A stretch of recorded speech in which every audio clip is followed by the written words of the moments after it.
বাংলাদেশের দক্ষিণ পূর্ব উপকূলে ঘটেছে এক অবিশ্বাস্য পরিবর্তন।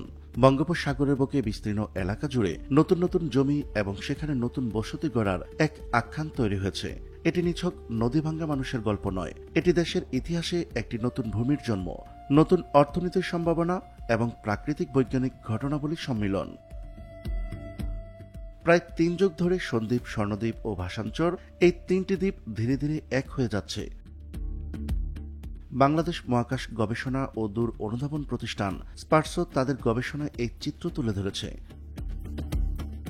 বঙ্গোপসাগরের নতুন নতুন ভূমির উত্থানে কতটা বড় হচ্ছে বাংলাদেশ তা জানাবো আজকের এই ভিডিওতে। চলুন শুরু করা যাক। সন্দ্বীপ চট্টগ্রামের মেঘনা মোহনার কাছে অবস্থিত একটি বৃহৎ দ্বীপ। এর দক্ষিণে রয়েছে স্বর্ণদ্বীপ, আরো দক্ষিণে রয়েছে নোয়াখালীর ভাসানচর।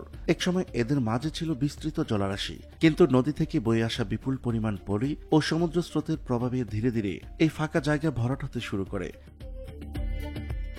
বিশেষ করে মেঘনা নদীর পলি জমার হার এখানে অত্যন্ত দ্রুত, ফলে স্বল্প সময়ের মধ্যে দ্বীপগুলোর মধ্যবর্তী সমুদ্রভাগ ভূমিতে পরিণত হচ্ছে। ১৯৮৯ সাল থেকে ২০২৫ সাল পর্যন্ত স্পারসোর এক গবেষণায় দেখা যায় ১৯৮৯ সালে সন্দ্বীপ বা এর কাছাকাছি এলাকায় স্থিতিশীল ভূমির পরিমাণ ছিল ৩২৮ বর্গ কিলোমিটার, যা ২০২৫ সালে বেড়ে দাঁড়িয়েছে ৭২৬ বর্গ কিলোমিটার। অর্থাৎ এই সময় নতুন ভূমি সৃষ্টি হয়েছে ৩৯৮ বর্গ কিলোমিটার, যা ১২১% ভূমি বেড়েছে। যেভাবে একত্রিত হচ্ছে তিনটি দ্বীপ। বঙ্গোপসাগরের একটি প্রাচীন দ্বীপ হল সন্দ্বীপ, যা স্পারসোর গবেষণায় ৩,০০০ বছরের পুরনো বলে উল্লেখ করা হয়। এই দ্বীপটি বহু বছর ধরে ক্ষয় ও পলিমাটি জমার প্রক্রিয়ার মধ্য দিয়ে যাচ্ছে। স্পারসোর পরিচালনা পর্ষদের সদস্য মাহমুদুর রহমান বলেন, এখন স্বর্ণদ্বীপ, সন্দ্বীপ ও ভাসানচর একত্র হয়ে একক ভূমিরূপে আবির্ভূত হয়েছে। অর্থাৎ তিনটি দ্বীপ এখন ভৌগোলিকভাবে প্রায় সংযুক্ত।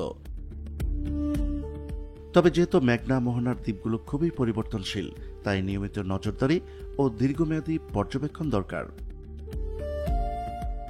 নতুন ভূমিতে বসবাস কতটা উপযোগী? গবেষকদের মন্তব্য হল, কোনো এলাকায় নতুন ভূমি ঘটিত হলে সেখানে অন্তত ২০ বছর আগে মানব বসতি গড়ে তোলা যুক্তিযুক্ত নয়।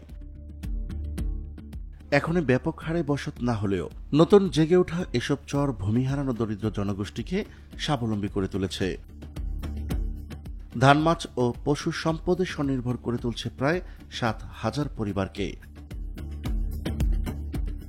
এক অনুসন্ধানে দেখা যায়, আমন মৌসুমে এখানকার অর্থাৎ সন্দ্বীপের কাছের সবুজের চরে প্রায় ৪,০০০ হেক্টর জমিতে অন্তত ২০,০০০ টন ধান ফলে, যা দেশের অন্যতম বৃহৎ একক ধান ভাণ্ডার।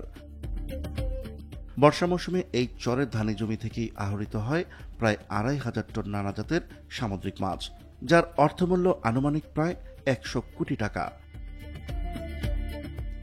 আবার শুকনো মৌসুমে এখানকার চারণভূমিতে চরে বেড়ানো গরু, মহিষ ও ভেড়ার সংখ্যা প্রায় ৩০,০০০। মাত্র ১,৪৭,৫৭০ বর্গ কিলোমিটার আয়তনের এদেশে পৃথিবীর অন্যতম বেশি মানুষ বসবাস করে। একদিকে জনসংখ্যার ঘনত্বের কারণে বাংলাদেশের প্রতিটি ইঞ্চি জমি অমূল্য, অন্যদিকে জলবায়ু পরিবর্তনের ফলে কিছু উপকূলীয় অঞ্চল সাগরে হারিয়ে যাওয়ার আশঙ্কা। এই বাস্তবতার মাঝে এক অনন্য ঘটনা ঘটেছে দেশের দক্ষিণ পূর্ব উপকূলে।